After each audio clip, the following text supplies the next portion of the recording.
अगर आप जैसे मैं बता रही हूँ, अगर आप इस तरह खाना खाएंगे तो आपको कभी भी कोई प्रॉब्लम नहीं होगी, बीपी नहीं होगा, शुगर नहीं होगा, कोई जॉइंट्स पेन नहीं रहेगी।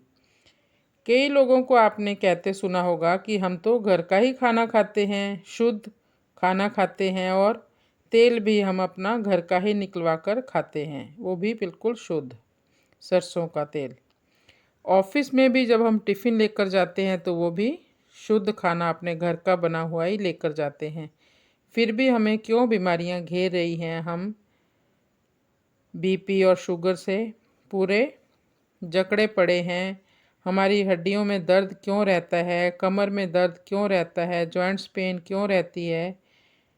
अगर हम थोड़ा सा काम कर लें तो हम थक जाते हैं।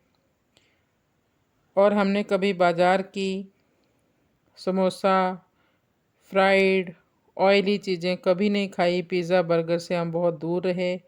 फिर भी हमें सेहत अच्छी क्यों नहीं मिल रही, हम हेल्दी क्यों नहीं रह पा रहे, फिर भी पोषक तत्व पूरे क्यों नहीं मिलते हमारी बॉडी को, फिर भी हमें बीमारियां क्यों घेर लेती हैं? क्या वजह है इसके पीछे?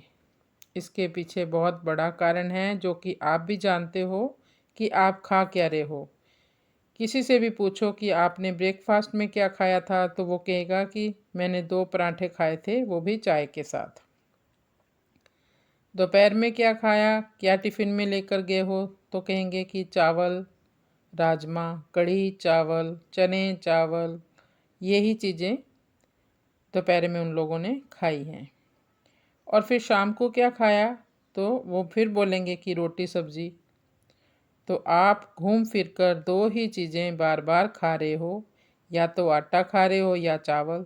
तीसरी कोई चीज़ आपको पता ही नहीं, और ज़िंदगी में अब आप कभी इन चीज़ों के अलावा कुछ खाते ही नहीं, केवल चावल रोटी पर ही टिके रहते हो। तो आपको मिलेगा क्या? जो चावल रोटी के पास है वही आपको मिलने वाला है। उनके पास सिर्फ वाय और वादी ही है और कुछ नहीं। तो आपके शरीर को भी वायवादी ही घेर कर रखती हैं, तभी आपको सभी तरह की प्रॉब्लम्स रहती हैं। आप सबसे पहले तो ये जान लो कि आटा है क्या, रोटी है क्या। इसमें सबसे ज़्यादा ग्लूटन होता है और चावल खाकर आप केवल फूलते ही जा रहे हो। और आजकल तो आर्टिफिशियल चावल भी आने लगा है और आपको उसकी भी पहचान नहीं है। आपको जो ग्रेन्स मिलने चाहिए वो आपको नहीं मिल पा रहे हैं, तो पोषक तत्व आपको कहाँ से मिलेंगे?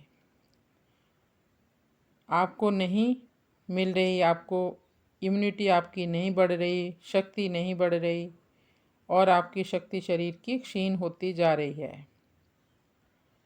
अपना खाना आपको बदलना होगा, अपने लाइफस्टाइल में चेंज लाना पड़ेगा।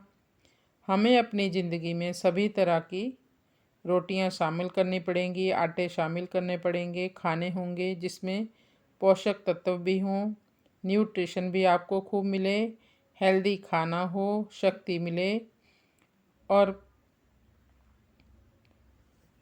भर पेट आप खा सकें और अलग अलग तरह के खाने भी आप खा सकते हो। तो आप कई तरह की बीमारियों से बच जाओगे।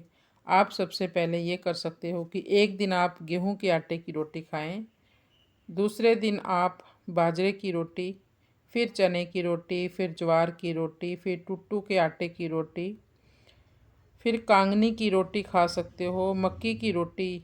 आपको ये नहीं कहा कि आप रोटी ना खाओ, रोटी की तो बहुत वैरायटी है, लेकिन आप जानबूझकर वही गेहूं का आटा, चावल, बस यही आप अपनी डाइट में शामिल रखते हो क्योंकि आपने शुरू से वही कुछ खाया है, तो आप बदलाव करना भी नहीं चाहते।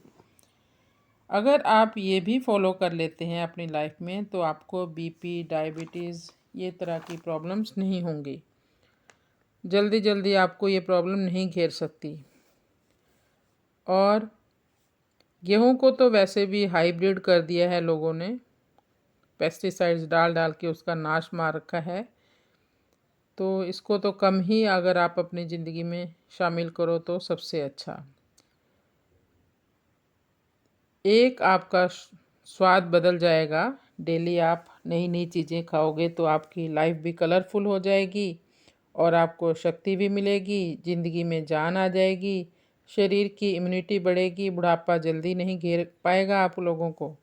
तो आप सबसे ज़्यादा अच्छा है अगर आप ये वाली डाइट फॉलो करें, नेचुरल डाइट पर रहें और सुबह शाम आप योगा के लिए टाइम ज़रूर निकालें, ज़्यादा पानी पिएं और वाइट चीज़ों से दूर ही रहें, जैसे शुगर और वाइट वाला सॉल्ट जिसको हम आयोडाइज्ड सॉल्ट बोलते हैं, वो भी हमारे लिए ठीक नहीं है।